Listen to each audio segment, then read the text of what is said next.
Hello दोस्तों, आज की वीडियो में हम जानेंगे कि एलसीएम और एचसीएफ कैसे निकालते हैं। तो वीडियो को पूरा देखना, तभी आपको सारी चीज़ें समझ में आ पाएंगी।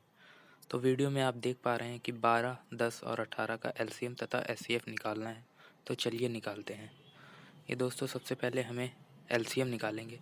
तो हमें तीनों संख्याओं को एक साथ लिख लेना है, 12, 10 और 18 को। तो इसको हम 2 से भाग करेंगे, तो 2 से 12 को करेंगे तो 6 आएगा, फिर 10 को करेंगे 5 और फिर 9। इसी तरीके से नीचे फिर हम 2 से करेंगे, तो यहाँ पर 6 को करेंगे तो 3 आ जाएगा, और ये 5 और 9 एज़ इट इज़ लिख दिया जाएगा, क्योंकि 5 और 9 जो है 2 से भाग नहीं होता है।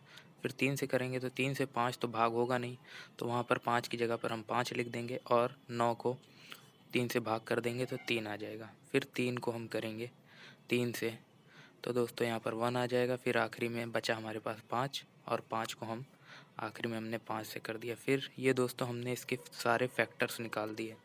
ठीक है, अब इन सारे फैक्टर्स को हम नीचे नोट कर लेंगे। एलसीएम लिख करके हम यहाँ पर नोट करेंगे इन सारे फैक्टर को। 2 इंटू 12 पहले लिख लेते हैं संख्याएं कौन कौन सी है, ताकि हमें कन्फ्यूजन ना हो।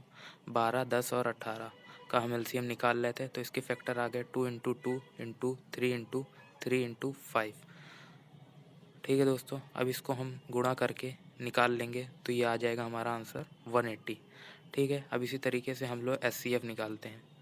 अब दोस्तों, एचसीएफ कैसे निकाला जाता है, एचसीएफ भी अभी हम आपको बताते हैं। एचसीएफ में दोस्तों, तीनों संख्याओं का अलग अलग फैक्टर निकाला जाता है। ठीक है, एलसीएम में आपने देखा तीनों का एक साथ निकाला था, लेकिन एचसीएफ में अलग अलग फैक्टर निकाला जाता है। तो 2 से किया तो 6 आया, फिर 2 से 3, फिर 1। ठीक है दोस्तों, अब उसी तरीके से हम 10 का फैक्टर निकालेंगे। 2 से करेंगे तो यहाँ पर 5 आ जाएगा, फिर 5 से फिर 1 आ जाएगा। ठीक है, अब यहाँ पर 18 का करेंगे। 18 को हम 2 से भाग करेंगे तो यहाँ पर 9 आएगा, और फिर 3 से कर देंगे तो यहाँ पर 3 आ जाएगा, और फिर 3 से करेंगे तो 1 आ जाएगा। फिर हम तीनों संख्याओं को फैक्टर को नीचे लिख लेंगे दोस्तों। एचसीएफ लिखेंगे, फिर उसके बाद 12, 12 के सामने 12 के जितने भी फैक्टर हैं उन सबको गुणे में लिख लेंगे। ठीक है, फिर उसी तरीके से 10 के सारे फैक्टर को लिख लेंगे, और उसी तरीके से 18 के सारे फैक्टर को हम लिख लेंगे 2 इंटू 3 इंटू 3 करके। अब देखेंगे दोस्तों, इन तीनों में से कॉमन क्या है। कॉमन है दोस्तों, इन तीनों में 2 कॉमन है। आप देख पा रहे हैं 2 तीनों में कॉमन है, 5 तो तीनों में है नहीं, ना ही 3 तीनों में है। ठीक है, तो दोस्तों एचसीएफ का मतलब होता है कि जो कॉमन हो। एचसीएफ में जो सी होता है वो हाईएस्ट कॉमन फैक्टर होता है। ठीक है, कॉमन। तो दोस्तों, इन तीनों में जो कॉमन होगा वही इसका एचसीएफ होता है। तो इसमें 2 कॉमन था, 2 कॉमन था, तो 2 इसका एचसीएफ हो जाएगा। ठीक है, इसमें जो है 2 कॉमन था, आपने देखा।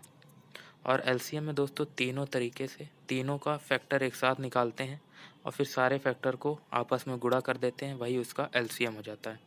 तो दोस्तों, उम्मीद करते हैं आपको इसमें बताए गए सारे क्वेश्चन समझ में आ गए होंगे। मिलते हैं आपसे इसी तरीके की अगली वीडियो में, तब तक के लिए नमस्कार। हमारे चैनल को सब्सक्राइब कर लीजिए, यहाँ आपको मैथ से रिलेटेड वीडियो देखने के लिए मिलती रहती है। नमस्कार दोस्तों।